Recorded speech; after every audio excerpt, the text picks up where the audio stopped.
अस्सलामुअलैकुम वरहमतुल्लाहि वबरकातुहू। रब्बि इश्रह ली सदरी वयस्सिर ली अमरी वहलुल उक़दतम मिन लिसानी यफ़क़हू क़ौली। आज हम अल्हम्दुलिल्लाह नेक्स्ट चैप्टर स्टार्ट करने वाले हैं फ्रॉम द टाइटल सीरीज जो है management of respiratory diseases. I am doctor Bushra Malik. So let's start. Respiratory diseases में क्या होती हैं, हर वो डिजीज जो क्या करती है, अफेक्ट करती है आपके लंग्स को, उसके अलावा कोई भी लंग्स के अदर स्ट्रक्चर्स को, आपके एयरवेज को, तो वो आपके पास क्या कहलाती हैं, रेस्पिरेटरी डिजीजेस कहलाती हैं। रेस्पिरेटरी डिजीजेस के अंदर क्या होता है, आपको जो सिम्टम्स जो मिलते हैं वो रेस्पिरेटरी सिम्टम्स मिलते हैं वैसे तो, लेकिन होता क्या है कि जब रेस्पिरेटरी डिजीजेस में रेस्पिरेटरी सिम्टम्स तो मिलेंगे, जैसे कफ हो गया, डिस्निया हो गया, ये सब चीजें, साइनोसिस हो गया। लेकिन जब क्या होता है कि जब कोई भी रेस्पिरेटरी डिजीज जब क्या होती है क्रोनिक में चली जाती है, जब क्रोनिक में जाएगी तो क्या होता है कि उस पल्मोनरी डिजीज में, उस क्रोनिक पल्मोनरी डिजीज के साथ जो है ना, कुछ आपके पास रेस्पिरेटरी सिम्टम्स तो मिलते ही हैं, लेकिन उसके अलावा कुछ नॉन पल्मोनरी इफेक्ट्स भी आपको देखने को मिलते हैं। ठीक है, जैसे कि सीओपीडी हो गया, ठीक है, क्रोनिक ऑब्स्ट्रक्टिव पल्मोनरी डिजीज, इसमें भी आपको क्या मिलता है, मल्टीपल जो है वो एक्स्ट्रा पल्मोनरी जो है ना फीचर्स जो है ना या सिम्टम्स आपको देखने को मिलते हैं। सही। तो रेस्पिरेटरी डिजीज क्या है, वो डिजीजेस जो अफेक्ट करती हैं आपके लंग्स को और लंग्स के स्ट्रक्चर्स को और एयरवेज को, और जिसमें आपको रेस्पिरेटरी सिम्टम्स मिले। सही। अब रेस्पिरेटरी डिजीज जो होती हैं according to their based on their respiratory manifestations, इनकी दो टाइप्स बना दी गई हैं। एक होती है ऑब्स्ट्रक्टिव पल्मोनरी डिसऑर्डर्स, दूसरा होते हैं रिस्ट्रिक्टिव पल्मोनरी डिसऑर्डर्स। अच्छा, रिस्ट्रिक्टिव पल्मोनरी रिस्ट्रिक्टिव डिसऑर्डर्स क्या होते हैं या रिस्ट्रिक्टिव डिजीजेस क्या होती हैं? ये डिसऑर्डर्स वो होते हैं जिसमें क्या, अब इसमें क्या होता है रिस्ट्रिक्टिव में, कि आपके पास जो लंग की जो वो कंप्लायंस है वो रिड्यूस हो जाती है। लंग की कंप्लायंस ये होती है कि आपके लंग्स जो होते हैं ना, उनकी कंप्लायंस मुराद ये है कि लंग्स की एक्सपेंडेबिलिटी, लंग्स आपके कितने अच्छे तरीके से एक्सपेंड होते हैं जब एयर आती है, ठीक है, उसके बाद वो कैसे डिफ्लेट होते हैं, इन्फ्लेट होते हैं, उनकी इलास्टिसिटी लंग्स की, ये सब आपके पास क्या कहलाती है, कंप्लायंस कहलाती है। अब रिस्ट्रिक्टिव डिसऑर्डर्स में होता क्या है, लंग्स की कंप्लायंस मुतासिर होती है। अब होती क्यों है, आपका कहना आपके हो सकता है लंग्स डायरेक्टली अफेक्टेड हो, या आपके पास प्लूरा में मसला हो कोई, या चेस्ट वॉल जो है उसमें कोई मसला हो, मसल्स के अंदर मसला हो, रेस्पिरेटरी मसल्स है उनमें मसला हो। ठीक है, तो जिसकी वजह से आपके जो है ना कंप्लायंस कम हो रही हो, तो वो आपके पास कौन से डिसऑर्डर कोस करवाएंगी, रिस्ट्रिक्टिव डिसऑर्डर्स कोस करवाएंगी। ठीक है, इसमें होता क्या है आपका इन रिस्ट्रिक्टिव में कि जब आपके लंग सही तरीके से एक्सपेंड नहीं होते, तो आपका जो है ना लंग के जो वॉल्यूम है वो आपको रिड्यूस मिलते हैं। ठीक है, आपको लंग के वॉल्यूम्स क्या मिलेंगे, रिड्यूस्ड आपको मिलेंगे रिस्ट्रिक्टिव डिसऑर्डर्स के अंदर। सही है। अच्छा, बोल के रहे हैं कि आपके पास जो हमने ऑब्स्ट्रक्टिव और डिस्ट्रक्टिव की जो दो टाइप्स पढ़ी हैं, आपके पास रेस्ट्रिक्टिव डिसऑर्डर जो है वो अपनी प्योर फॉर्म में ऑब्स्ट्रक्टिव डिसऑर्डर से चेंज होते हैं, लेकिन ज्यादातर जो डिसऑर्डर्स में आपको रिस्ट्रिक्टिव के साथ ऑब्स्ट्रक्टिव कंडीशंस भी मिली जुली मिल रही होती हैं, सही, मिक्स्ड मिल रही होती हैं। अभी कुछ जो है कॉमन रिस्ट्रिक्टिव डिसऑर्डर्स हैं जो हम अभी इंशाल्लाह इस अभी तो नहीं कर, लेकिन इस चैप्टर में ही आगे जाके कंटिन्यू करेंगे। एक नमूनिया है, प्लूरेसी है, प्लूरल इफ्यूजन है, उसके अलावा निमोथोरेक्स है, अक्यूट रेस्पिरेटरी डिस्ट्रेस सिंड्रोम है, फिब्रोसिंग एल्वेलाइटिस है। ठीक है, ये सब हम क्या किसमें पढ़ेंगे, रिस्ट्रिक्टिव डिसऑर्डर्स में आगे जाके इंशाल्लाह पढ़ेंगे। और हमारे पास फिर दूसरी टाइप आती है ऑब्स्ट्रक्टिव डिजीजेस। ठीक है, ऑब्स्ट्रक्टिव डिजीजेस में क्या होती हैं, ऑब्स्ट्रक्टिव डिजीजेस में आपके पास वो कंडीशंस आती हैं जिसमें आपको क्या होता है कि एयर फ्लो में रेजिस्टेंस फील होती है, यानी ऑब्स्ट्रक्टिव में क्या होता है, एयर रेजिस्टेंस आती है एयर फ्लो में। ठीक है, आपका एयर जो है वो सही तरीके से जो है ना आउट नहीं हो पाती, एक्सहेल नहीं सही से हो पाती, इन तो हो जाती है, इनहेलेशन तो हो जाती है, लेकिन ज्यादातर जो मसला जो आता है ऑब्स्ट्रक्टिव पल्मोनरी डिसऑर्डर्स के अंदर, उसमें क्या आता है, आपकी जो एक्सहेलेशन होती है ना उसमें मसला आता है। ठीक है, एयर सही तरीके से एक्सहेल नहीं होती और वो इंट्रैप हो जाती है आपके लंग्स के अंदर ही। ठीक है, जिसकी वजह से आपके लंग्स में हाइपर इन्फ्लेशन हो जाती है और आपका जो है वो बैरल चेस्ट जो है ना शेप मतलब के अपीयरेंस हो जाती है, बैरल चेस्टेड अपीयरेंस हो जाती है। ठीक है ना, आपके चेस्ट की। सही। अच्छा, ऑब्स्ट्रक्टिव डिसऑर्डर्स जो हैं वो आपके जो है वो रिवर्सिबल हो सकते हैं अगर उनका जो कॉज है, उनका जो फैक्टर है वो रिवर्सिबल हो, जैसे कि ब्रोंकियोस्पाज्म रिवर्सिबल है, इसको ट्रीट कर दो तो ऑब्स्ट्रक्शन भी चली जाएगी। इन्फ्लेमेशन है, इन्फ्लेमेशन को ट्रीट कर दो तो आपके पास जो ऑब्स्ट्रक्शन है चली जाएगी। लेकिन आपके पास जो ऑब्स्ट्रक्टिव डिजीजेज है वो इरिवर्सिबल फैक्टर्स की वजह से भी हो सकती हैं, जैसे कि एयरवे फिब्रोसिस हो गया या लॉस ऑफ इलास्टिक रिकॉइल हो गया। ठीक है, आपके डैमेज एयरवेज की वजह से, एल्वेलाई की वजह से। सही। अब हमारे पास ये कुछ जो है सम कॉमन ऑब्स्ट्रक्टिव डिसऑर्डर्स हैं जिसमें हम पढ़ेंगे क्रोनिक ऑब्स्ट्रक्टिव पल्मोनरी डिजीज, जो मोस्ट कॉमनली आपको देखने को मिलती है। अच्छा, ऑब्स्ट्रक्टिव पल्मोनरी डिजीज के अंदर ही आप जो है ना क्रोनिक ब्रोंकाइटिस पढ़ेंगे और इसी के अंदर हम एम्फाइजीमा पढ़ेंगे, फिर उसके बाद हम एस्थमा पढ़ेंगे इंशाल्लाह, उसके बाद ब्रोंकियोस्टासिस पढ़ेंगे एंड देन सिस्टिक फिब्रोसिस। सो अब हमारे पास क्या है, कुछ वॉल्यूम्स एंड कैपेसिटीज है लंग्स की। सही है, ये वॉल्यूम्स एंड कैपेसिटीज में हम पढ़ते हैं अभी। अब जब लंग कैपेसिटीज में हम जो पढ़ेंगे उसमें क्या होता है, कुछ लंग्स के आपके पास वॉल्यूम्स होते हैं और कुछ आपके लंग्स में क्या होती है, कैपेसिटीज होती हैं। पहले हम लंग्स के वॉल्यूम्स के बारे में पढ़ेंगे। अब इस फिगर के अंदर ना 4 लंग वॉल्यूम्स के बारे में बताया हुआ है। एक होता है इंस्पिरेटरी रिजर्व वॉल्यूम, ठीक है, एक होता है हमारे पास टाइडल वॉल्यूम, एक होता है exploratory reserve volume and fourth one होता है रेजिडुअल वॉल्यूम। सही। तो सबसे पहले हम पढ़ते हैं टाइडल वॉल्यूम के बारे में। ये जो टाइडल वॉल्यूम होता है ना, ये क्या होता है, जो नॉर्मल अमाउंट ऑफ एयर या नॉर्मल वॉल्यूम ऑफ एयर जो आप इनहेल करते हो, ठीक है, ये इनहेल कर रहे हैं, ऊपर जा रहे हैं, और नॉर्मल अमाउंट ऑफ एयर जो आप एक्सहेल करते हो उसे हम क्या नाम देते हैं, टाइडल वॉल्यूम का नाम देते हैं। सही है। क्या होता है tidal volume, normal amount of air, ठीक है, जो नॉर्मली आप जो है ना नॉर्मल ब्रीदिंग में, जो नॉर्मल ब्रीदिंग में एक नॉर्मल ब्रेथ में, एक नॉर्मल ब्रेथ में आप कितनी अमाउंट ऑफ एयर, कितना वॉल्यूम ऑफ एयर जो है वो इनहेल कर रहे हो, और एक नॉर्मल ब्रेथ में आप कितना अमाउंट ऑफ एयर जो है वो एक्सहेल कर रहे हो, हमारे पास क्या कहलाता है, टाइडल वॉल्यूम कहलाता है। सही है। अब टाइडल वॉल्यूम ये हो गया, टाइडल वॉल्यूम हो गया। अच्छा, अब टाइडल वॉल्यूम के बाद हमारे पास दूसरा वॉल्यूम आता है इंस्पिरेटरी रिजर्व वॉल्यूम। अब देखें यहाँ पे दो चीजें उन्होंने लिमिट्स बताई हुई है। एक होता है मैक्सिमम इनहेलेशन, ठीक है, और ये है देखो मैक्सिमम इनहेलेशन यहाँ तक है, इस लाइन तक है, ठीक है ना, इस लाइन तक है, लेकिन मैक्सिमम एक्सहेलेशन जो है वो यहाँ तक है, ठीक है, मैक्सिमम एक्सहेलेशन यहाँ तक है, इस बात को याद रखना है। सही। अब क्या होता है इंस्पिरेटरी रिजर्व वॉल्यूम, क्या होता है कि आप जो है ना एक जो है ना जब फोर्सफुल आप ब्रीदिंग करते हो, जब आप फोर्सफुल जो है ना एक ब्रीदिंग करते हो, फोर्सफुली आप जो है ना कितनी amount of air extra inhale कर सकते हो। देखो टाइडल वॉल्यूम के बाद यहाँ तक टाइडल वॉल्यूम हो गया, कितनी अमाउंट ऑफ एयर आप फोर्सफुली जो है ना इनहेल कर सकते हो, एक फोर्स ब्रीदिंग, जब आप फोर्सफुल ब्रीदिंग करते हो ना, ठीक है ना, तो इसको हम नाम देते हैं इंस्पिरेटरी रिजर्व वॉल्यूम। सही है ना, इस वॉल्यूम को हम नाम देते हैं इंस्पिरेटरी रिजर्व वॉल्यूम। सही है ना।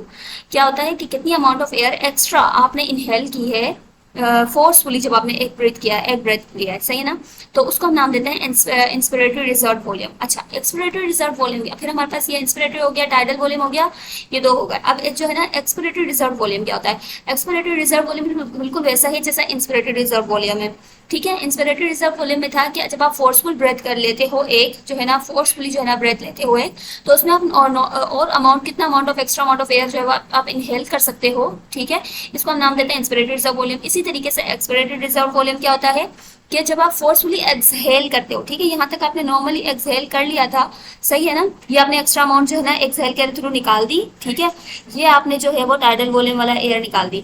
अब उसके अलावा आप कितना अमाउंट ऑफ एयर जो है वो एक्सहेल करते हो एक्स्ट्रा फोर्सफुली, ठीक है ना, फोर्सफुली कितनी अमाउंट ऑफ एयर एक्स्ट्रा आप एक्सहेल करते हो, ये हमारे पास कहलाता है एक्सपिरेटरी रिजर्व वॉल्यूम। सही है, ये वॉल्यूम हो गया। अब ये हमारे पास वॉल्यूम हो गया। उसके बाद हमारे पास अब क्या होता है, लंग्स हमारे कभी भी एयर से खाली नहीं होते। आपके लंग्स के अंदर हमेशा जो है वो कुछ अमाउंट ऑफ एयर जो है वो भरी हुई होती है आपके लंग्स में, ठीक है, अगर निकल जाएगी तो लंग्स कोलैप्स कर जाएंगे। तो क्या होता है कि कुछ अमाउंट ऑफ एयर आपकी लंग्स के अंदर मौजूद होती है, और इस वो जो अमाउंट ऑफ एयर जो आपके लंग्स में हमेशा मौजूद रहेगी उसको हम नाम देते हैं रेसिडुअल वॉल्यूम। सही है। इस वजह से यहाँ पे मैक्सिमम एक्सेलेशन तक यहाँ तक गया है, उसके बाद भी एक वॉल्यूम बचा है, उसके बाद भी जो है ना कुछ एयर बची है, और ये जो कुछ एयर बची है ना, ये हमारे पास क्या कहला रहा है, रेसिडुअल वॉल्यूम कहला रहा है। सही है। अब इनका जो क्या होता है, अब हमारे पास ये सारे वॉल्यूम्स हो गए। वॉल्यूम्स के बाद हमारे पास क्या आती है, कुछ आपके पास कैपेसिटीज आती हैं। वॉल्यूम्स के बाद क्या आती है, कैपेसिटीज आती हैं। अब कैपेसिटीज क्या होती हैं, जब आपके पास दो या दो से ज्यादा वॉल्यूम्स जो है ना, उनको जब आप कंबाइन करते हो, जब इनको आप ऐड करते हो, तो वो हमारे पास क्या कहलाती हैं, और वो आपके पास कैपेसिटीज कहलाती हैं। सही है। अच्छा, अब इन कैपेसिटीज में हमारे पास जो फर्स्ट कैपेसिटीज हैं, वो आपके पास क्या कहलाती है, वो आती है, सबसे पहले हम पढ़ लेते हैं ये वाइटल कैपेसिटी। वाइटल कैपेसिटी क्या होती है, वो अमाउंट ऑफ एयर जो आप जो है वो इंस्पायर करते हो और एक्सपायर करते हो एक सिंगल ब्रेथ में। सही है। क्या होती है आपके पास जो है ये इनसे जो वाइटल कैपेसिटी होती है, ये क्या होती है, वाइटल कैपेसिटी हम कहते हैं। अच्छा, वाइटल कैपेसिटी में हम बोल रहे हैं द अमाउंट ऑफ एयर जो आप इंस्पायर करते हो और एक्सपायर करते हो एक सिंगल ब्रेथ में। तो इसमें आपने क्या किया है, आपने जो है ना जो वाइटल, आपने जो टाइडल वॉल्यूम है ये भी आपके आ गया। सही है। इंस्पिरेटरी रिजर्व वॉल्यूम भी आ गया, ठीक है, और क्या है आपका एक्सपिरेटरी रिजर्व वॉल्यूम भी आ गया। सही है। तो ये हमारे पास क्या कहलाती है, वाइटल कैपेसिटी कहलाती है। सही है। वाइटल कैपेसिटी में क्या आता है, आपके पास टाइडल वॉल्यूम भी आ जाता है, ठीक है, आपका इंस्पिरेटरी रिजर्व वॉल्यूम भी आता है, और आपका एक्सपिरेटरी रिजर्व वॉल्यूम भी आ जाता है। सही है, जब ये तीनों वॉल्यूम्स को आप ऐड करोगे तो हमें क्या, वो क्या कहलाएगी, वाइटल कैपेसिटी कहलाएगी। ठीक है, क्योंकि ये क्या है, मैक्सिमम अमाउंट ऑफ एयर। ठीक है ना, बात यहाँ पे लिख रहे हैं मैक्सिमम अमाउंट ऑफ एयर, तो इस वजह से जो है ना इंस्पिरेटरी और एक्सपिरेटरी रिजर्व वॉल्यूम भी दोनों इसमें आ रहे हैं, क्योंकि यहाँ पे मैक्सिमम जो है ना आपके पास अमाउंट ऑफ एयर की बात की जा रही है। सही है। अच्छा, उसके बाद फिर हमारे पास आता है इंस्पिरेटरी कैपेसिटी। ये एक हमारे पास कैपेसिटी हो गया। हम पेंट का कलर चेंज कर लेते हैं। ये हो गया हमारे पास वाइट, ये आपके पास हो गई वाइटल कैपेसिटी। अब हमारे पास हम दूसरी जो पढ़े वाइटल कैपेसिटी में, ये तीन कैपेसिटीज, ये तीन वॉल्यूम्स आ रहे थे। सही है। अच्छा, फिर हमारे पास क्या होती है, दूसरी जो हमारे पास कैपेसिटी है वो कहलाती है इंस्पिरेटरी कैपेसिटी। ये जो इंस्पिरेटरी कैपेसिटी है, ये क्या होती है कि मैक्सिमम वॉल्यूम ऑफ एयर जो हम इंस्पायर करते हैं after a normal tidal expiration. ठीक है, यानी एक नॉर्मल टाइडल एक्सपायरेशन के बाद टोटल, अब यहाँ पे जो है ना क्या हो रहा है, जब आप जो है ना, ये क्या है, नॉर्मल टाइडल आपने एक्सपिरेशन की। ठीक है ना, एक्सपिरेशन आपने नॉर्मल टाइडल एक्सपिरेशन कर ली। उसके बाद कितनी अमाउंट ऑफ एयर जो है वो आप इंस्पायर कर सकते हो, मैक्सिमम कितनी अमाउंट ऑफ एयर आप इंस्पायर कर सकते हो। तो इसमें आपके पास क्या आ जाएगा, इसमें आपके पास टाइडल वॉल्यूम की जो इंस्पिरेटरी वॉल्यूम है ना, जो टाइडल वॉल्यूम का जो एक्सपिरेशन के बाद, यानी आप इसको ऐसे समझे जैसे देखें, ये इंस्पिरेशन है ना, ये एक्सपायरेशन की वैल्यू दिखा रहे हैं ना, ये जो नीचे जा रहा है एक्सपायरेशन के बाद। ठीक है, एक्सपायरेशन के बाद आप मैक्सिमम कितना अमाउंट ऑफ एयर जो है वो इनहेल कर सकते हो, या हम इस चीज को यहाँ पे जो है वो शो करते हैं, इसको यहाँ पे हम शो करते हैं। देखें, यहाँ पर हमारे पास क्या हो गया है, यहाँ से एक्सपायर कर लिया हमने, एक्सपायर कर लिया नॉर्मल एक्सपायरेशन के बाद कितनी अमाउंट ऑफ एयर आप इनहेल कर सकते हो। आप देखो कितनी अमाउंट ऑफ एयर मैक्सिमम आप इनहेल कर सकते हो। तो देखो ये यहाँ से स्टार्ट होके मैक्सिमम कहाँ तक जा रही है, यहाँ तक जा रही है। तो इसके अंदर कितने वॉल्यूम्स आ रहे हैं, दो वॉल्यूम्स आ रहे हैं। एक आपके पास आ रहा है इंस्पिरेटरी रिजर्व वॉल्यूम, दूसरा आ रहा है आपके पास टाइडल वॉल्यूम का जो इंस्पिरेटरी वाला पार्ट था वो। तो ये हमारे पास क्या कहलाती है, इंस्पिरेटरी कैपेसिटी कहलाती है। नाम से ही ये शो हो रहा है इंस्पिरेटरी कैपेसिटी। तो इसमें टाइडल वॉल्यूम का जो इंस्पिरेटरी वाली कैपेसिटी थी वो आएगी, और आपके पास जो है ना वॉल्यूम था वो आएगा, और यहाँ पे इंस्पिरेटरी रिजर्व वॉल्यूम आ जाएगा। ठीक है, तो इन दोनों को जब ऐड करेंगे तो हमें क्या मिल जाएगी, हमें मिल जाएगी इंस्पिरेटरी कैपेसिटी। ये दो कैपेसिटीज हो गई। अब हमारे पास जो दूसरी कैपेसिटी है, थर्ड कैपेसिटी है, वो क्या है, वो हमारे पास क्या कहलाती है, forced functional vital capacity, functional residual capacity, sorry functional residual capacity. ये जो फंक्शनल रेजिडुअल कैपेसिटी होती है, ये क्या होती है, द वॉल्यूम ऑफ एयर जो आपके लंग्स में रहती है at the end of the normal tidal expiration. ठीक है, नॉर्मल टाइडल एक्सपिरेशन के बाद, ठीक है, नॉर्मल टाइडल एक्सपिरेशन, यानी ये नॉर्मल टाइडल एक्सपिरेशन थी। दूसरा पेन लेते हैं, नॉर्मल टाइडल एक्सपिरेशन थी ये वाली। ठीक है, ये नॉर्मल टाइडल एक्सपिरेशन थी। नॉर्मल टाइडल एक्सपिरेशन के बाद कितनी अमाउंट ऑफ एयर आपके लंग्स के अंदर रहेगी। अब देखो, नॉर्मल टाइडल जो है ना वॉल्यूम के बाद कितनी अमाउंट ऑफ एयर आपके जो है एक्सपिरेशन के बाद नॉर्मल कितनी अमाउंट ऑफ एयर आपके लंग्स में रहेगी। तो कितनी अमाउंट ऑफ रहेगी, आपने देखो ये अभी एक्सहेल नहीं किया, आपने सिर्फ नॉर्मल टाइडल वॉल्यूम जो है वो एक्सहेल किया है। सही है ना, नॉर्मल टाइडल वॉल्यूम एक्सहेल किया है आपने, तो आपके पास जो एक्सपिरेटरी रिजर्व वॉल्यूम है वो भी अभी आपके पास क्या है, लंग्स के अंदर ही मौजूद है, वो अभी एक्सपायर नहीं हुआ है। तो ये वाला वॉल्यूम आ जाएगा इसके अंदर अभी तक, और ये वाला रेजिडुअल वॉल्यूम। तो ये इतना लंबा जो है ये आपके पास क्या कहलाएगी, ये हमारे पास कहलाएगी फंक्शनल रेजिडुअल कैपेसिटी। सही है ना, राम से श्योर रेजिडुअल कैपेसिटी, क्योंकि टाइडल वॉल्यूम के बाद, नॉर्मल टाइडल एक्सपायरेशन के बाद वाली कैपेसिटी जो वो वॉल्यूम्स है जो आपके पास लंग्स के अंदर रहेंगे, मौजूद रहेंगे, इसे हम नाम देते हैं फंक्शनल रेजिडुअल कैपेसिटी। सही है, अभी हमारे पास हो गए थर्ड कैपेसिटी। अब जो फोर्थ कैपेसिटी है वो हमारे पास क्या कहलाती है, वो हमारे पास कहलाती है टोटल लंग कैपेसिटी। अब नाम से जाहिर है टोटल लंग कैपेसिटी है, तो देखिए इसकी लाइन कहाँ तक जा रही है, ये यहाँ से स्टार्ट होके यहाँ तक नीचे तक जा रहा है। बिल्कुल ही टेढ़ी लाइन ड्रॉ कर दी मैंने, ये बिल्कुल यहाँ से ये लाइन जो है ना स्टार्ट हो रही है। सही है, और यहाँ नीचे तक जा रही है। सही है, हमारे पास क्या कहलाती है, टोटल लंग कैपेसिटी कहलाती है। टोटल लंग कैपेसिटी में अब क्या होता है, हमारे पास सारी कैपेसिटीज आ जाएंगे, सारे वॉल्यूम्स आ जाएंगे। ठीक है, सारी कैपेसिटीज नहीं आएंगी, क्योंकि देखें एक वॉल्यूम के, एक कैपेसिटी के अंदर जो है वो फॉर एग्जांपल वाइटल कैपेसिटी है, वाइटल कैपेसिटी में आपके पास एक्सपिरेटरी रिजर्व वॉल्यूम भी आ रहा है, टाइडल वॉल्यूम भी आ रहा है, इंस्पिरेटरी रिजर्व वॉल्यूम भी आ रहा है। अब अगर हम क्या करेंगे, वाइटल कैपेसिटी को अगर इंस्पिरेटरी कैपेसिटी के साथ ऐड करेंगे तो फिर क्या होगा, डबल डबल वैल्यूज जो है ना, वो वॉल्यूम जो है वो बार बार ऐड होना शुरू हो जाएंगे, तो वो हमें सही रिजल्ट नहीं मिलता, कैपेसिटी सही नहीं मिलेगी। तो टोटल लंग कैपेसिटी वो है, हम टोटल लंग कैपेसिटी बोलते हैं जब सारे वॉल्यूम्स, ये जो चारों वॉल्यूम्स है, कैपेसिटीज नहीं, जब चारों वॉल्यूम, जब तमाम जो वॉल्यूम्स है लंग की, जो चारों हैं, expiratory reserve volume, inspiratory reserve volume, tidal volume, residual volume, जब इन चारों को आप ऐड करते हो ना, इन चारों को, तो हमें क्या मिलती है, टोटल लंग कैपेसिटी मिलती है। ठीक है, इन कैपेसिटीज को ऐड नहीं करना, आपने वॉल्यूम्स को ऐड करना है। ठीक है, तो ये हमारे पास क्या कहलाती है, टोटल लंग कैपेसिटी कहलाती है। ये हमारे पास वॉल्यूम्स एंड कैपेसिटीज थी लंग्स की, जो नॉर्मली हमें मौजूद होती है। अब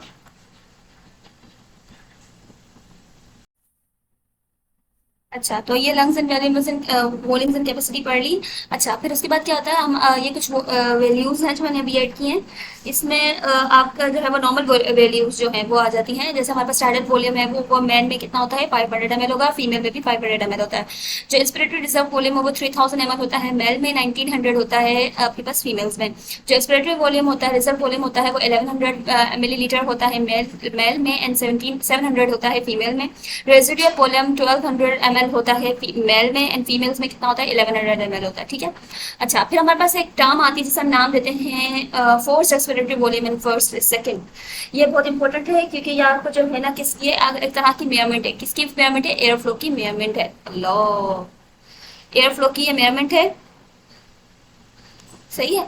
अच्छा, ये एयर फ्लो की मेजरमेंट है। तो अब क्या होता है कि आप ना क्या करते हो, ज्यादातर जो ऑब्स्ट्रक्शन आती है वो किस में आती है, एक्सहेलेशन के अंदर आती है। वो बात हमने पढ़ी। ठीक है, ये देखना ऑब्स्ट्रक्शन जो हमें देखने को मिलती है वो किसमें मिलती है, एग्जाम में मैंने लिखा था एक्सहेलेशन में आपको देखने को मिलती है, ऑब्स्ट्रक्टिव पल्मोनरी डिजीज के अंदर। सही है ना। तो हम क्या करते हैं, जो आप जो है ना एयरवे जो फ्लो एयर फ्लो जो आप की जो मेजरमेंट आप करते हो उसमें आप क्या करते हो, आप चेक करते हो कि जो है ना कितना अमाउंट ऑफ एयर, कितना वॉल्यूम ऑफ एयर जो है वो पेशेंट जो पर्सन ने फोर्सफुली एक्सहेल किया है during the first second of force water capacity. ठीक है। अब क्या होता है, हम पेशेंट को कहते हैं, स्पायरोमीटर होता है, हम कहते हैं पेशेंट को कि स्पायरोमीटर में आप फोर्सफुली एक्सहेल करें। ठीक है। अब हम एक्सहेल करवाते हैं, उस एक्सहेल करवाते हैं ना जब हम, तो हम उसमें ये चेक करते हैं कि फर्स्ट सेकंड के अंदर एक्सहेलेशन में, उस एक्सहेलेशन में फर्स्ट सेकंड में कितना वॉल्यूम, कितना वॉल्यूम ऑफ एयर जो है वो पेशेंट ने क्या किया है या पर्सन ने क्या किया, एक्सहेल किया है। इसे हम नाम देते हैं force expiratory volume in first second का। सही है। अच्छा, दिस यहाँ पे भी लगाओ, चलें कोई बात नहीं। This is called the force expiratory volume in first second. ठीक है। और आपके पास जो ये जो फ्लो रेट है वो क्या करता है, आपको बताता है एयरवे के स्टेटस के बारे में लंग्स में। ठीक है, कि उनकी पेटेंसी है या नहीं है, वो पेटेंट है या नहीं है। सही।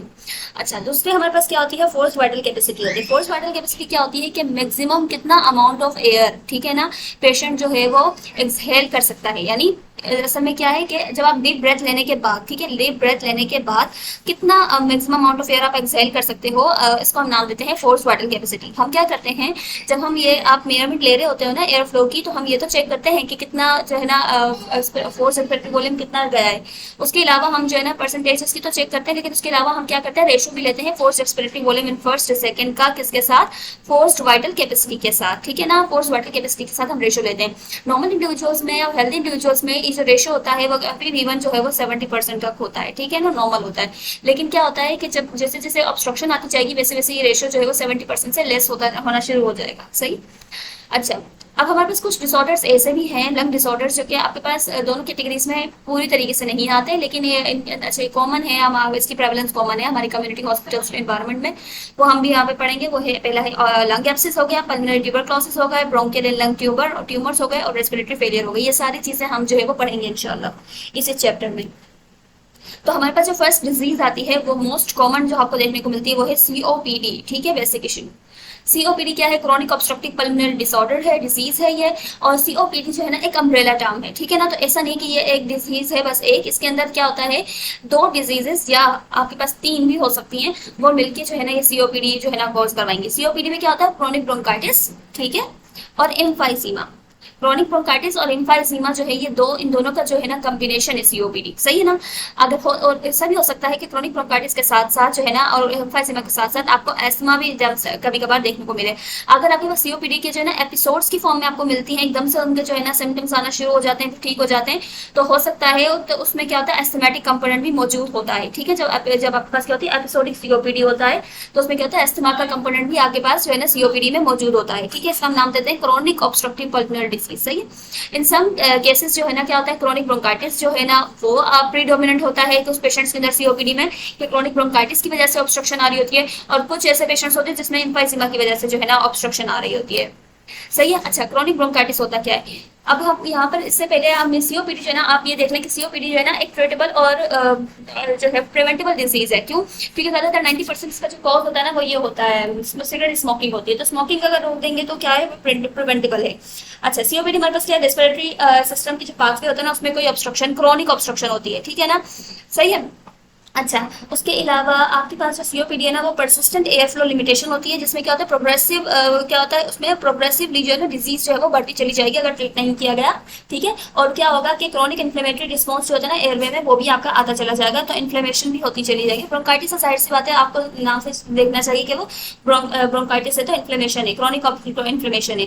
ठीक है। अब होता क्या है क्रॉनिक इन्फ्लेमेशन में, आपके क्रॉनिक ब्रोंकाइटिस में कि ना आपकी जो बॉडी में कोई ट्रॉमा या कोई इन्फ्लेमेशन होती, ट्रॉमा की वजह से कोई इन्फ्लेमेशन वगैरह होती रहती है। जैसे सिगरेट स्मोकिंग के जो पार्टिकल्स होते हैं ना आपके पास के अंदर, जो वो आपके पास क्या करते हैं, इरिटेट करते रहते हैं आपके एयरवेज को, जिसकी वजह से इन्फ्लेमेशन जो है ना होती है क्रॉनिक। सही है, क्रॉनिक इन्फ्लेमेशन इसके अंदर रहती है। अच्छा, ब्रोंकाइटिस आपके पास क्या होता है कि ये आपके पास जो क्रॉनिक ब्रोंकाइटिस है, अब इसमें होता क्या है कि आपके पास ये क्रॉनिक भी होती है और ये रिकरेंट जो है ना होती है। अब इसको फर्दर जो है ना क्रॉनिक और रिकरेंट को इस तरह से उन्होंने डिफाइन किया है कि अगर किसी को जो है ना 3 महीने तक एटलीस्ट फॉर डेली कफ हो रही है उसको विद स्प्यूटम। ठीक है, क्योंकि जहाँ पे क्रॉनिक ब्रोंकाइटिस होगा ना, वहाँ पे जहाँ पे ब्रोंकाइटिस होगा, जहाँ पे इन्फ्लेमेशन है, वहाँ पे क्या होगा, कफ विद स्प्यूटम होगा। सही है ना, तो प्रोडक्टिव कफ होगी, तो कफ विद स्प्यूटम होगी फॉर एटलीस्ट 3 मंथ्स तक उसको हो रही है, और डेली कफ है। ठीक है ना, विद स्प्यूटम, और एटलीस्ट 3 मंथ्स तक उसको हो रही है, और मुसलसल 2 सालों तक उसको हुई है। मतलब पहले साल उसको 3 महीने तक कफ रही, उसने ट्रीटमेंट करवाया, 3 महीने बाद वो रिजोल्व हो गई, फिर अगले साल भी 3 महीने उसको मुसलसल जो है वो कफ रही है। तो इसको ये क्या हो जाएगा, ये आपके पास से क्रॉनिक और रिकरेंट होता है। ठीक है, क्रॉनिक इसलिए कि 3 महीने तक रही है, रिकरेंट इसलिए कि 2 सालों तक मुसलसल जो है वो कॉन्सिक्यूटिव ईयर्स में उसको एटलीस्ट 2 ईयर कॉन्सिक्यूटिव ईयर्स तक उसको जो है वो एयरवे कफ रही है। ठीक है, और ऑब्स्ट्रक्शन, एयरवे ऑब्स्ट्रक्शन इसकी रही है। सही है। अच्छा, उसके अलावा क्या होता है, क्रॉनिक ब्रोंकाइटिस जो है ना वो आपके पास क्या है, इसकी जो डायग्नोसिस होती है वो क्लिनिकल होती है। ठीक है ना, आपकी जो ये जो है ना क्लिनिकल बेसिस पे, इसके सिम्टम्स की बेसिस के ऊपर इसकी जो है ना क्या होती है, इसकी डायग्नोसिस जो है ना हमेशा जो है वो क्लिनिकल ही होगी। सही है ना। अच्छा, अनलाइक द एम्फाइजीमा। अच्छा, फिर इसके बाद एटियोलॉजी क्या होती है क्रॉनिक ब्रोंकाइटिस की, कि आपके पास क्या होता है, जब भी कोई नोशियस पार्टिकल्स या स्मोकिंग जो है वो क्या करती है, स्टिमुलेट करती है आपकी एयरवेज को, और उसमें क्या करती है, म्यूकस की हाइपर सिक्रेशन करवा देती है। जब म्यूकस की हाइपर सिक्रेशन होगी तो आपके पास क्या होता है, नंबर ऑफ ग्लोबुलर सेल्स और जो सब म्यूकोसल ग्लैंड्स हैं उनका साइज जो है वो बढ़ना शुरू हो जाता है, उनमें हाइपरट्रोफी हो जाती है, जिसके नतीजे में क्या होता है, आपको क्रॉनिक कफ होगी, क्योंकि स्प्यूटम को निकालने के लिए, ठीक है ना, और कफ होगी विद स्प्यूटम प्रोडक्शन होगी। सही है, और क्या होगा, क्रॉनिक ब्रोंकाइटिस आपको मिलेगी, यानी इन्फ्लेमेशन। सही है। उसके बाद क्या होगा, आपके जो सीलियास होते हैं ना, जो म्यूकस को क्लियर करवाते हैं एयरवे में, तो वो आपके क्या हो जाएंगे, आपके उनके जो सीलिया की लेंथ, उनका नंबर दोनों डिक्रीज हो जाएंगे, जिसकी वजह से क्या होगा, म्यूकस है वो सही तरीके से आपकी जो है एयरवे में से रिमूव नहीं होगी, मूव नहीं होगी, और म्यूकस की रिटेंशन होना शुरू हो जाएगी, वो क्लॉग होना शुरू हो जाएगा ब्रोंकाइल में। सही है ना। उसके अलावा क्या होगा, रिपीटेड इन्फेक्शन इसकी वजह से होंगे, म्यूकस के जो एक जगह पड़े रहने की वजह से, और ऑब्स्ट्रक्शन और इन्फ्लेमेशन आपको देखने को मिलेगी और ज्यादा। इसका नतीजा होगा टॉक्सिन्स रिलीज होंगे। ठीक है, और वो डैमेज करेंगे आपके एयरवे स्ट्रक्चर्स को और उनके फंक्शन को मुतासिर करेंगे। सही है, इसकी क्या है, एटियोलॉजी है क्रॉनिक ब्रोंकाइटिस की। अब क्या होता है, एक्सपोजर जो हम चेक करते हैं, exposure to risk of chronic bronchitis और सीओपीडी हम क्या चेक करते हैं, हम चेक करते हैं पेक ईयर के हिसाब से। पेक ईयर क्या होता है कि आपके पास ना कि वो कोई भी पर्सन है वो कितने सालों से कितने पैक्स जो है ना सिगरेट स्मोकिंग मतलब कर रहा है वो। सही है ना, which is the number of PACS, यानी अच्छा एक पैक के अंदर कितनी होती है, 20 जो है ना सिगरेट्स होती है। ठीक है, एक पैक में 20 सिगरेट्स होती है। हम पूछते हैं कि आप कितनी सिगरेट दिन में पीते हैं। ठीक है, अगर वो कहता है मैं 5 सिगरेट्स पीता हूँ दिन में, तो इसका मतलब है वो 0.25 जो है ना पैक पी रहा है, यानी 1/4 वो पैक पी रहा है। सही है ना, सिगरेट स्मोकिंग ले रहा है वो, तो क्या होगा 0.25 जो है ना इसमें हम रखेंगे, और वो स्मोक कर रहा है daily, multiplied by the number of years of smoking, और वो बोल रहा है मैं 15 साल से पी रहा हूँ, तो 0.25 को मल्टीप्लाई करेंगे 15 ईयर से, फिर जो नंबर आएगा वो हमारे पास क्या कहलाएगा, पेक ईयर कहलाएगा। ये इनको बताता है कि कितना जो है वो क्या है, रिस्क ऑफ एक्सपोजर है उनका जो है ना सीओपीडी होने के कितने चांसेस हैं। फिर आती है इनकी क्रॉनिक ब्रोंकाइटिस की जो है वो पैथोलॉजी।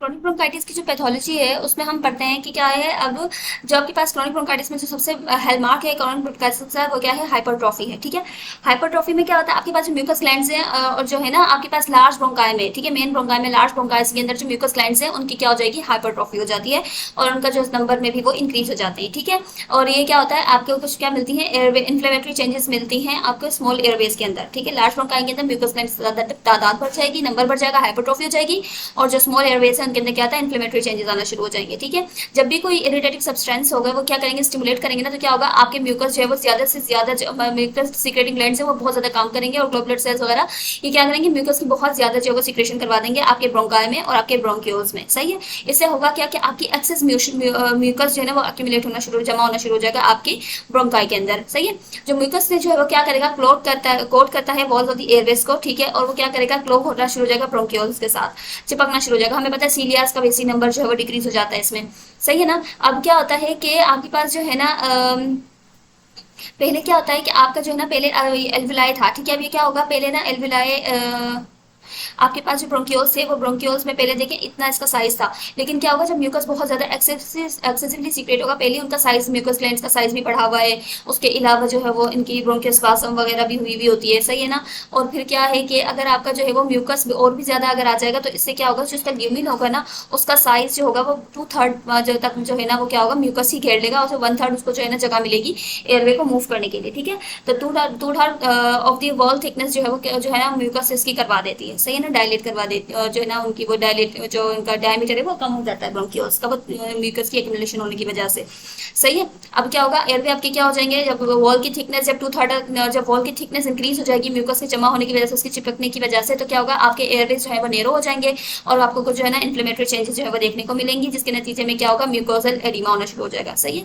उसके अलावा जो डायमीटर एयरवे का जब म्यूकोजल एडिमा होगा तो और भी जो डायमीटर एयरवे का वो भी आपका और भी ज्यादा जो है वो आपका कम हो जाएगा, और सिलियरी जो एक्शन आता है सिलिया का वो भी इनहिबिट हो जाएगा।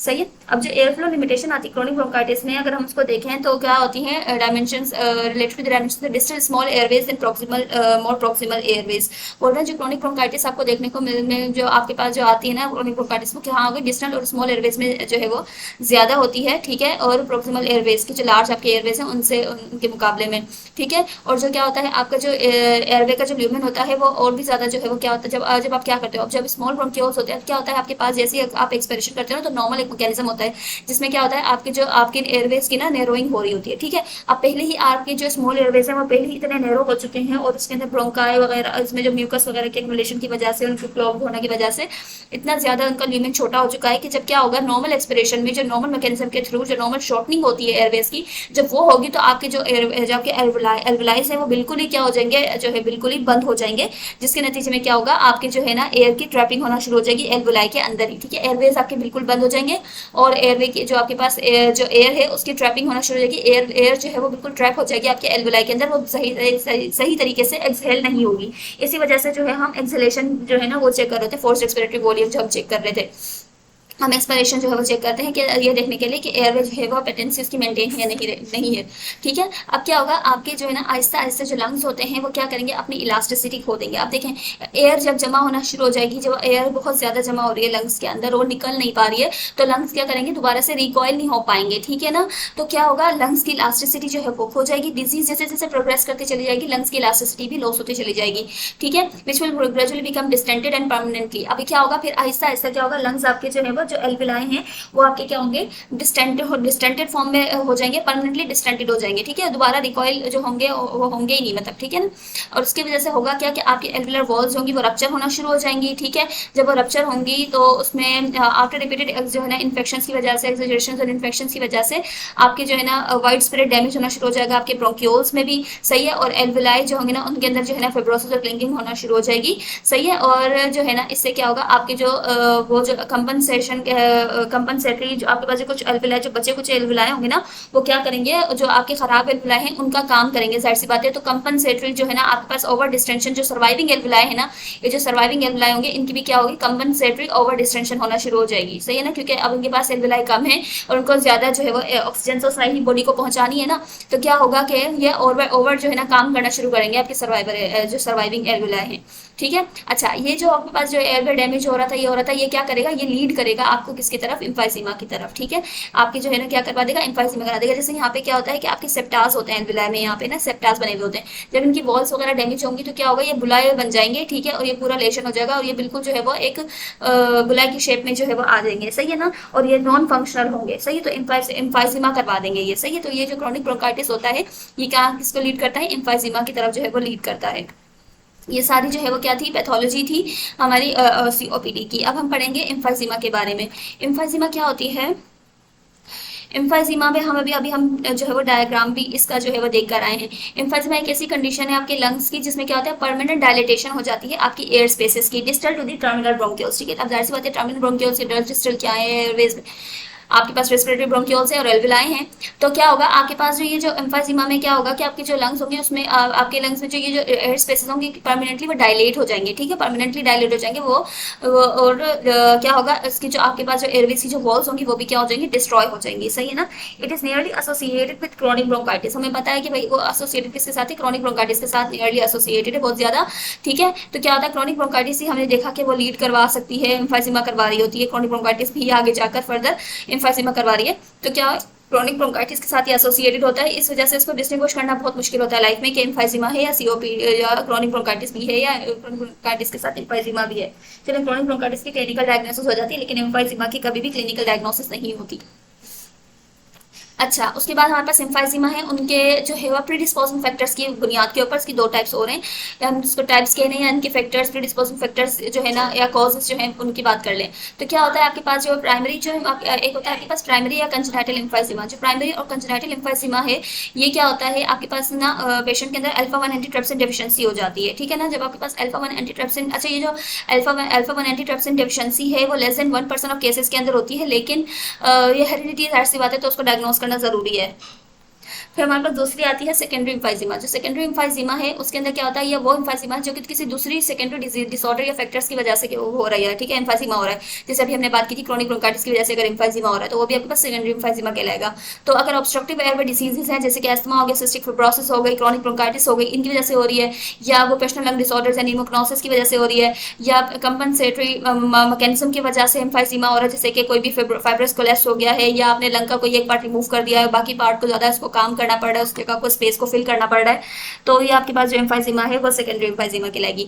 वैसे इसकी दो टाइप्स आती हैं, एक होता है आपके पास सेंट्रल लोब्यूलर, दूसरा आपके पास होता है पेनिलोब्यूलर एम्फाइजीमा। जो सेंट्रल लोब्यूलर एम्फाइजीमा होता है उसमें क्या होता है आपकी जो रेस्पिरेटरी जो या ज्यादातर आपकी जो रेस्पिरेटरी ब्रोंक्यूल्स होती है ना एल्विलाई से ऊपर ऊपर उनको जो है ना ज्यादातर जो है वो मुतासिर करते हैं, और जबकि एल्विलाई जो होते हैं वो ज्यादातर वो रिमेन नॉर्मल होते हैं, ठीक है ना, और ये अपर जोन्स ऑफ लंग्स में होता है। जो पेनिलोब्यूलर होते हैं ना ये क्या करते हैं आपके जो है वो रेस्पिरेटरी ब्रोंक्यूल्स के साथ साथ आपके मोस्ट ऑफ द एल्विलाई जो होते हैं उनकी भी डिस्ट्रक्शन हो जाती है और ये lower lobes of the lungs के अंदर ज्यादा होता है, सही है ना। फिर हमारे पास आती है पैथोलॉजी ऑफ एम्फाइजीमा में क्या होता है कि आपका जो है ना स्मोकिंग, हमें पता है कि ना क्या होता है कि जब स्मोकिंग जो होती है ना, अब स्मोकिंग से क्या होता है कि आपके पास जो पल्मोनरी एल्वियोलर मैक्रोफेजेस होते हैं, ठीक है, अब ये जो आपके पास पल्मोनरी एल्वियोलर मैक्रोफेजेस होते हैं ना ये क्या होते हैं टर्मिनल ब्रोंक्यूल्स के अराउंड जो है वो जमा होते हैं, ठीक है, क्लस्टर कर रहे होते हैं। अब होता क्या है ये जो पल्मोनरी मैक्रोफेजेस होते हैं ना ये एबनॉर्मली जो है ना स्मोकर्स के अंदर जो है वो हाई हुए हुए होते हैं। इनका काम क्या होता है, ये क्या करते हैं, ये प्रोटियोलाइटिक एंजाइम्स रिलीज करते हैं, ठीक है, ये क्या मैक्रोफेजेस मैक्रोफेजेस क्या कर रहे हैं, प्रोटियोलाइटिक एंजाइम्स रिलीज कर रहे हैं। ये प्रोटियोलाइटिक एंजाइम्स क्या करते हैं आपके जो लंग टिश्यूज होंगे उनको डैमेज करना, डिस्ट्रॉय करना शुरू कर देते हैं। एक तो ये बात हो गई। दूसरा आपके पास होते हैं पॉलीमॉर्फोन्यूक्लियर ल्यूकोसाइट्स। ये जो ल्यूकोसाइट्स होते हैं ये भी क्या करते हैं आपके पास कुछ ऐसे एंजाइम्स रिलीज करते हैं जो कि लंग टिश्यूज को डैमेज करेंगे, सही है। अब होता क्या है हमारी बॉडी के हमारे सीरम में पहले से एक चीज होती है जिसे हम नाम देते हैं अल्फा 1 एंटीट्रिप्सिन। ये जो अल्फा 1 एंटीट्रिप्सिन होती है ये क्या करती है, ये आपके पास जो है ना ये जो एंजाइम्स की जो एक्शन आ रहे थे, जो प्रोटियोलाइटिक एंजाइम्स जो आपके पास मैक्रोफेजेस और जो ल्यूकोसाइट्स रिलीज कर रहे थे, एंजाइमेटिक एक्शन जो आ रहा था, जो अनवांटेड एंजाइमेटिक एक्शन आ रहा था, तो जाहिर बात है अनवांटेड है, लंग टिश्यूज को डैमेज करवाना कौन चाहता है, तो ये अनवांटेड एक्शन जो है उसमें आपको प्रिवेंट कौन कर रहा था, अल्फा 1 एंटीट्रिप्सिन कर रहा था। अब क्या होता है, लेकिन अब जब वो होते हैं ना जो स्मोकर्स होते हैं जो प्रोलॉन्ग स्मोकिंग कर रहे होते हैं, बहुत अरसे से स्मोकिंग कर रहे होते हैं, इससे होता क्या है कि आपके पास जो है ना ऑक्सीडेंट्स रिलीज होना शुरू हो जाते हैं आपकी बॉडी में। ये ऑक्सीडेंट्स रिलीज होते हैं, उसके अलावा ल्यूकोसाइट्स भी क्या करते हैं जो है वो ऑक्सीडेंट्स रिलीज करते हैं। अब ये जो ऑक्सीडेंट्स होते हैं ये क्या करते हैं आपके पास जो ये अल्फा 1 एंटीट्रिप्सिन की जो एंटी प्रोटियोलाइटिक एक्शन था ना, जो इनको जो है ना इन प्रोटियोलाइटिक एंजाइम्स को इनहिबिट कर रहा था, ठीक है ना, वो आपका क्या हो जाएगा, इनएक्टिवेट हो जाएगा। जब आपको वो इनएक्टिवेट हो जाएगा तो क्या होगा, आप प्रोटेक्शन जो थी जो आपको अल्फा 1 एंटीट्रिप्सिन प्रोवाइड कर रहा था वो मिलेगी नहीं। जब वही नहीं होगी, प्रोटेक्शन ही नहीं होगी, तो उस वजह से क्या होगा और भी ज्यादा जो है वो क्या होगी, डिस्ट्रक्शन होना शुरू हो जाएगी आपके लंग के टिश्यूज की। और ये आपको ज्यादातर कहाँ देखने को मिलता है, सेंट्रोलोब्यूलर एम्फाइजीमा में देखने को मिलता है, ठीक है, यानी रेस्पिरेटरी ब्रोंक्यूल्स में। अब होता क्या है कि हम ये देख रहे हैं कि अब इसके अब जो एयरवेज होंगी ना आपकी एयरवेज आपकी जो है वो वीक होना शुरू हो जाएंगी, ठीक है, और इनइलास्टिक होना शुरू हो जाएंगी, सही।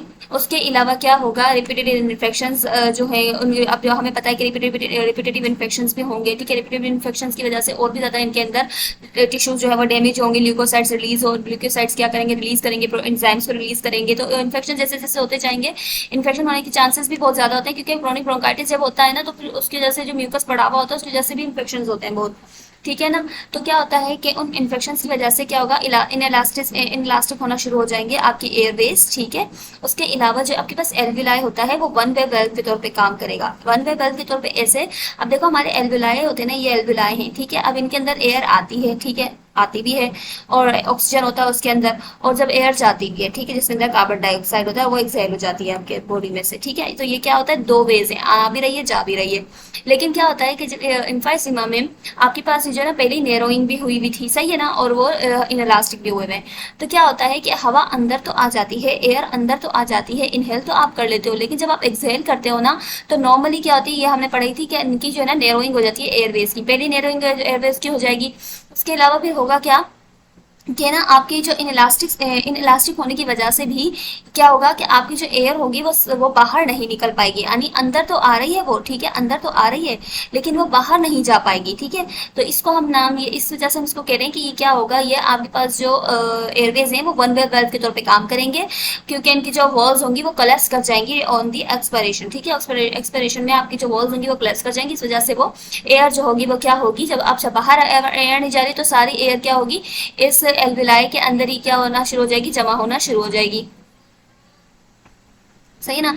इसके अंदर ही क्या होना शुरू हो जाएगी, जमा होना शुरू हो जाएगी, ठीक है। ये इस तरह से बंद हो जाएंगे और यहीं पे ही जो है वो एयर जो है वो जमा होना शुरू हो जाएगी। अब देखें, पहले एल्विलाई, अब जब आपके पास क्या होगा, एयर की जब ट्रैपिंग होना शुरू हो जाएगी, यहाँ पर ये जो एयर ट्रैपिंग होना शुरू होगी, इस एयर ट्रैपिंग की वजह से होगा क्या कि आपके पास ड्यूरिंग एक्सपिरेशन होगा क्या, जो इंट्रा एल्विलर प्रेशर है, ठीक है, एल्विलर प्रेशर जो है अंदर की तरफ, वो आपका क्या हो जाएगा, और भी ज्यादा इंक्रीज हो जाएगा, ठीक है। जब इंट्रा एल्विलर प्रेशर इंक्रीज होगा तो इससे क्या होगा, आपके पास जो एल्विलर की जो सेप्टा होते हैं वो ब्रेक डाउन हो जाएंगे, और एल्विला जो क्या बनाएगा, एक विलाय बना देगा जो कि नॉन फंक्शनल होगा, ठीक है, उसमें गैसेस एक्सचेंज नहीं होती। देखो यहाँ पे सेप्टास थे, यहाँ पे सेप्टास बने हुए थे ना, ये सेप्टास आपके क्या हो जाएंगे, जो है ना, ये देखें यहाँ से इस तरह से ये बने हुए ना अलग अलग, ठीक है ना, एल्विला से ये, तो क्या होगा, ये एक एल्विलस बाकी मिलकर एल्विलाई बना रही है। अभी क्या होगी, जो सेप्टास होते हैं ना, ये सेप्टास आपके ब्रेक हो जाएंगे और ये इस तरह का ना एक लेशन बन जाएगा, इन्फाइसीमेटस लेशन बन जाएगा, सही है। अब होगा क्या कि जो इन्फाइसीमेटस लेशन है ये क्या करेगा, एक तो जब आप एक्सपायर करोगे ना, तो ये जो बुलाए होंगे ना, ये क्या करेगा, कंप्रेस करना शुरू कर देंगे आपके हेल्दी टिश्यूज को भी, ठीक है। उसके अलावा क्या करेंगे, इसकी वजह से होगा क्या कि और भी ज्यादा मजीद जो है वो एयर ट्रैपिंग होना शुरू हो जाएगी इन टिश्यूज में, सही। अब आपकी जो कैपिलरीज होंगे ना, जो अराउंड दी एल्विलर वॉल के, हमें पता है कैपिलरीज होती हैं, अब जो आपकी जो एल्विलाई हैं वो डिस्टेंड हो रहे हैं, ठीक है ना, वो फैल रहे हैं और वो सुकड़ नहीं रहे हैं, ठीक है ना, वो रिकॉइल नहीं कर रहे। तो इसकी वजह से होगा क्या, आपकी जो कैपिलरीज होंगी वो हो जाएंगी स्ट्रेच, जब कैपिलरीज आपकी स्ट्रेच होंगी तो उनका ल्यूमिन हो जाएगा छोटा, ठीक है, डिक्रीज हो जाएगा। जब ल्यूमिन डिक्रीज होगा तो ब्लड सप्लाई से जाएगी नहीं, जिसकी वजह से आपके पास क्या होगी, अट्रोफी हो सकती है, ठीक है, अट्रोफी होगी। उसके अलावा क्या होगा, आपका जो वेंटिलेशन और परफ्यूजन रेशियो है, ठीक है ना, वो आपका रिलेशनशिप जो है वो आपकी मुतासिर होगी, वेंटिलेशन परफ्यूजन रिलेशनशिप आपकी मुतासिर होगी, यानी आपके पास क्या होगा कि जितना ब्लड सप्लाई है ना उसके हिसाब से आपकी जो ऑक्सीजन है वो सही नहीं होगी, ठीक है, इनका जो रेशियो होगा वो बैलेंस नहीं होगा। अच्छा, इससे अब होगा क्या, पैथोलॉजी थी। उसके अलावा अब हम पढ़ते हैं सीओपी, हमारी पैथोलॉजी हो गई। पैथोलॉजी के बाद हम पढ़ते हैं किसके बारे में, सीओपीडी के, अब हम क्या होता है कि सीओपीडी की जो है ना, कितनी जो है ना ऑब्स्ट्रक्शन आ रही है, यानी किसी पेशेंट को कितनी जो है वो सीओपीडी में उसको कितनी जो है ना एयरवे की ऑब्स्ट्रक्शन आ रही है, वो देखने के लिए हमने जो है टीवीएस पैरामीट्रिक क्लासिफिकेशन की हुई है पेशेंट्स की सीओपीडी की, उनकी सीवियरिटी को देखने के लिए। देखें, जितनी ज्यादा ऑब्स्ट्रक्शन होगी ना उतनी ही ज्यादा क्या होती है, सीवियरिटी होगी, ठीक है ना। तो अब सीवियरिटी को देखने के लिए उन्होंने जो है ना क्या दिया हुआ है, पूरे इन्होंने चार जो है वो ग्रेड्स की तरह दिया हुआ है, माइल्ड सीओपीडी है, मॉडरेट सीओपीडी है, सीवियर है या वेरी सीवियर है, सही है। अब क्या होता है, इसी हमारे पास स्पायरोमेट्रिक क्लासिफिकेशन है सीओपीडी के पेशेंट्स के लिए। अब जैसे किसी को अगर माइल्ड सीओपीडी है तो इसका जो FeV1 वाला जो परसेंटेज होगी ना, जो प्रेडिक्टेड परसेंटेज है वो लेस देन 80 होगी, ठीक है ना। अगर लेस देन 80 अगर उसकी परसेंटेज आ रही है FeV1 की, तो ये हमारे पास क्या कहलाएगा, माइल्ड सीओपीडी कहलाएगा। मॉडरेट में क्या होता है कि अगर क्या है, और वो स्टेज 2 की सीओपीडी होगी, ठीक है ना। मॉडरेट क्या होगा, स्टेज 1 की माइल्ड सीओपीडी है, स्टेज 2 में मॉडरेट सीओपीडी है। उसमें आपका जो FeV1 जो परसेंटेज है वो 80 से डिक्रीज होकर 50 तक जाएगी, यानी उसकी जो हम ये कह सकते हैं FeV1 परसेंटेज उसकी जो है वो 70, 60 या 50 तक हो सकती है, ठीक है। स्टेज 3 में क्या होगा कि वो सीवियर सीओपीडी कहलाएगी, और इसमें आपके पास जो FeV1 होता है वो कितना है, 30 to 50 तक हो सकता है, ठीक है ना। तो वो 30 तक जा सकता है, 50 से डिग्रीज होगी 30 तक जा सकता है। उसके अलावा जो फोर्थ स्टेज है वो है वेरी सीवियर सीओपीडी, ठीक है। इसमें आपके पास जो FeV1 है वो लेस देन 30 डिग्री होगा, ठीक है, वो वेरी सीवियर लास्ट स्टेज होगी सीओपीडी की, सही है, ऑब्स्ट्रक्शन की। अच्छा, उसके अलावा एक है medical research council dyspnoea scale. Medical research council dyspnoea scale में जो है ना क्या दिया हुआ है, 5 ग्रेड्स दिए हुए हैं, ठीक है। 5 ग्रेड्स दिए हुए हैं और वो किसके हिसाब से दिए हुए हैं, breathlessness, degree of breathlessness related to the activities के हिसाब से, कि कौन सी एक्टिविटीज पे पेशेंट्स को ब्रेथलेसनेस हो रहा है, ठीक है। तो ग्रेड 1 है आपका। ग्रेड 1 में क्या होता है कि कोई ट्रबल नहीं होती है उनको बाय ब्रेथलेसनेस, लेकिन क्या होता है जब वो कोई एक्सटर्नियस एक्टिविटी करें, जैसे नॉर्मल बंदा है एक, वो हम जो है ना नॉर्मली हम भागते नहीं, जॉगिंग नहीं करते, लेकिन अगर मैं एकदम से जॉगिंग करना स्टार्ट कर दूं तो वो मेरे लिए स्ट्रेनियस एक्टिविटी होगी, मेरी बॉडी जो है वो उसका ज्यादा काम करना पड़ेगा, तब मुझे ब्रेथलेसनेस हो रही है, तो वो मेरी माइल्ड जो है वो डिस्निया है, मेरे जो है वो माइल्ड ब्रेथलेसनेस है ग्रेड 1 की, सही है। ग्रेड 2 में क्या होता है, ये नॉर्मली होता है ग्रेड 1। ग्रेड 2 में ये होता है शॉर्टनेस ऑफ ब्रेथ पेशेंट को होगी जब वो क्या करेगा, जल्दी जल्दी से वॉक कर रहा होगा एक स्लाइड कोई हिल के ऊपर, ठीक है ना, कोई ऊंचाई के ऊपर, इंक्लाइंड किसी स्पेस किसी जगह पे, किसी फ्लोर पे अगर वो वॉक कर रहा हो, जल्दी जल्दी चढ़ रहा हो ऊपर की तरफ, तो उसको अगर शॉर्टनेस ऑफ ब्रेथ हो रही है तो वो माइल्ड डिस्निया में आ जाएगा। टू में, सॉरी माइल्ड डिस्निया में बोलूँ, ग्रेड 2 में आ जाएगा। ग्रेड 3 में होता है पेशेंट वॉक मतलब करता है, स्लोली करता है, और जो है ना उसको तब भी जो है ना क्या हो रहा है, ब्रेथलेसनेस हो रहा है, ठीक है ना, उस एक पेस को मेंटेन करने के लिए भी मतलब सबसे एक ही स्पीड से जब वो थोड़ा चल रहा है ना, भले स्लो वॉक कर रहा है लेकिन तब भी उसको ब्रेथलेसनेस हो रहा है, या उसको जो है ना वो रुकता है सांस लेने के लिए, ठीक है, और अपने फिर ताकि दोबारा से जो है ना अपना वो पेस को दोबारा मेंटेन कर सके डिफिकल्टी के बिना, सही है। तो मतलब सांस फूलने लग गई, फिर वो बैठ जाता है ताकि सांस वांस लेता है, अपने आप को बैलेंस, अपने आप को दोबारा से नॉर्मल करता है, फिर दोबारा से उसी स्पीड पे वॉक करना शुरू कर देगा, सही है। तो ये आपके पास जो है ना ग्रेड 3 की जो है वो डिस्निया आ जाएगा। ग्रेड 4 में ये होता है पेशेंट जो होता है ना कि stops for breath after walking, यानी जब पेशेंट क्या करेगा, 100 मीटर की वॉक के बाद या कुछ मिनट्स की जो है ना वॉक के बाद क्या होगा, पेशेंट जो है वो रुक जाएगा सांस लेने के लिए, ठीक है, तो वो हमारे पास ग्रेड 4 का डिस्निया हो जाएगा। उसके बाद ग्रेड 5 में क्या होता है कि बहुत ज्यादा ब्रेथलेस होता है पेशेंट, जब घर से थोड़ा सा भी निकलेगा ना तो भी उसको ब्रेथलेसनेस होगा, ठीक है ना, मतलब कि उसको डिफिकल्टी होगी, डिस्निया होगा। उसके अलावा जब वो क्या करेगा ड्रेसिंग में, ठीक है, कपड़े पहनते वक्त अनड्रेसिंग में, उसको भी अगर उसको डिस्निया होगा, ठीक है, तो ये हमारे पास क्या आएगा, ग्रेड 5 का डिस्निया कहलाता है, ठीक है। ये मेडिकल रिसर्च काउंसिल के हिसाब से डिस्निया का स्केल है, ठीक है, डिस्निया स्केल है, मेडिकल रिसर्च काउंसिल के हिसाब से है, और ये हमारे पास जो है ना उन्होंने पैरामीट्रिक क्लासिफिकेशन है सीओपीडी की, ये बताता है कि ऑब्स्ट्रक्शन कितने परसेंट आ रही है, सही है ना, ये आपको ऑब्स्ट्रक्शन बताता है, और ऑब्स्ट्रक्शन की बेसिस के ऊपर वो आपको सीवियरिटी बताता है, माइल्ड, मॉडरेट, सीवियर या वेरी सीवियर की, सही है। तो ये हमारा आज के लिए काफ़ी है। That's all for today and thank you. इंशाल्लाह कल हम जो है वो इसको और फर्दर आगे लेके चलेंगे, आगे उसको फिर अलग अलग करके बताया हुआ है, डिस्निया को, कफ को, डिफॉर्मिटीज वगैरह, स्प्यूटम, वीज क्या होता है, साइनोसिस, कॉर्पल मोनोल, ये सब चीज़ें हम इंशाल्लाह नेक्स्ट लेक्चर के अंदर जो है वो कवर करेंगे, ये सब चीज़ें, ठीक है। इंशाल्लाह मिलते हैं नेक्स्ट वीडियो में, तब तक के लिए अल्लाह हाफिज़।